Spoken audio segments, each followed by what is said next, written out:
welcome back to another episode of this ongoing series where I am developing my own 2D platformer game. I apologize for the lack of devlogs recently because I have been busy doing other things, but now I'm back and ready to catch you up to speed on what I have been making. So first things first, the game now has a map, well at least a portion of it, so now when the game is loaded you won't run around in some test area. I will be walking through the area of the zone where players will be exploring pretty early on. I will show 2 new types of player platforms, a new player model that isn't a cube anymore, welcome you to this world's deadly flora and fauna, and do a tour guide through the first town that rests in the depths of the jungle. So let's begin. So here we are, the first biome of the game. If you recall from the last episode, I said that this game will have 4 zones in total. We are now located in the jungle and down there you can see the second zone, the cave.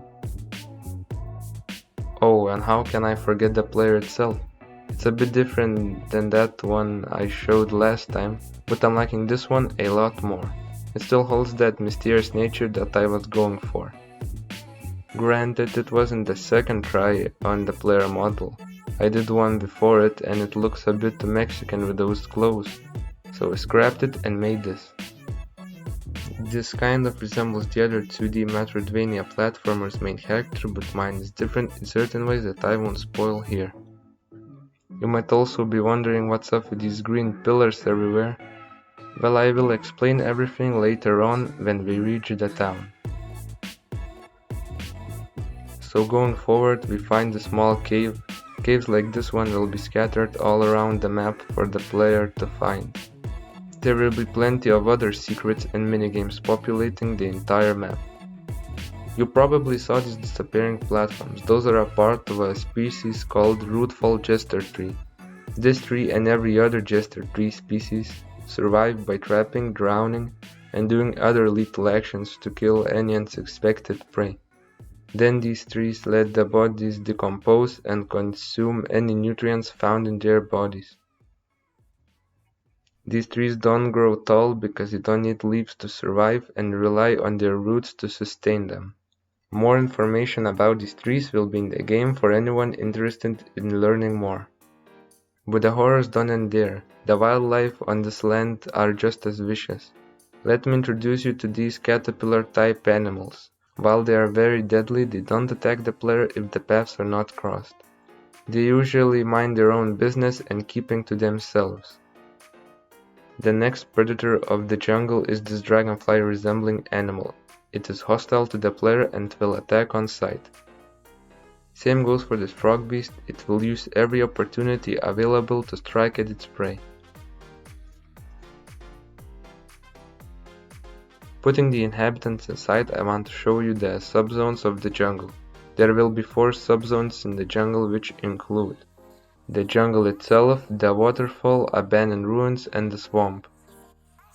So now we are near the entrance of the waterfall subzone.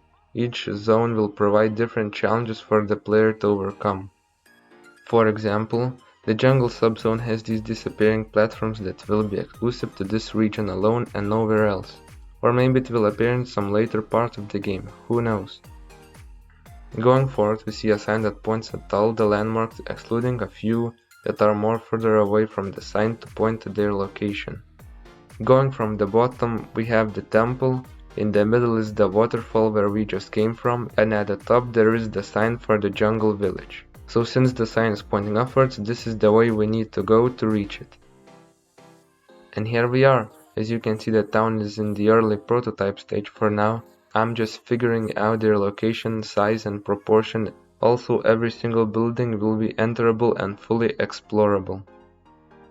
The first house will be Armorer's Workshop. Here the player will buy, upgrade or sell different weapons and loot that were found while exploring. Right next to him is the Guard Watchtower. Here lives the town guard that protects the village from unexpected intruders. Also, I forgot to mention some townfolk will be able to send you on a quest and in return, the player might get something useful for completing them. They won't be vital to progress the game, but doing them will allow the player to better understand the inhabitants and the world itself. Going back on track, here is the town's inn, where you will chat with other people, drink or eat, play board games or enjoy some music. The building on the right is the hotel. This is the place the majority of the inhabitants rest after going back from the tiring day's work.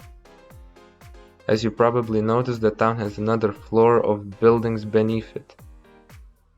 So on our left is the bakery. Here the majority of the food is produced for the town to eat. Players will also be able to purchase some freshly baked goods that will replenish lost health points during battles. In the middle sits the Warlock Shack. Inside here you will be offered different spell cards that will give you unique abilities that will aid you in critical situations when using a weapon won't be enough. The final house down here will either be the museum or the hospital. For this one I'm quite lost on what to turn it into. I will brainstorm some ideas and in future devlogs I'll let you know what I've decided. And last but definitely not least, we have this platform right here. This will be the fast travel point. Almost every town will have one, so you can safely and quickly navigate the map. You will first need to visit these towns to unlock the fast travel to them. But after that, the hot air balloon will save you a lot of time and effort. And also, I said at the start of the video that I will explain what's the deal with these green pillars. And they're just placeholder vine walls that you will be able to cut down with certain tools given by someone from the village. And so we reached the end of this first official devlog. The jungle is quickly taking shape, and in a few more devlogs I'm hoping to finish it and move to the next zone with even more new enemies, towns and lore. So thank you everyone for watching. I hope that you enjoyed this video enough to give it a thumbs up. And if you're interested in the game and how it will turn out, don't forget to hit the subscribe button as well. Until next time.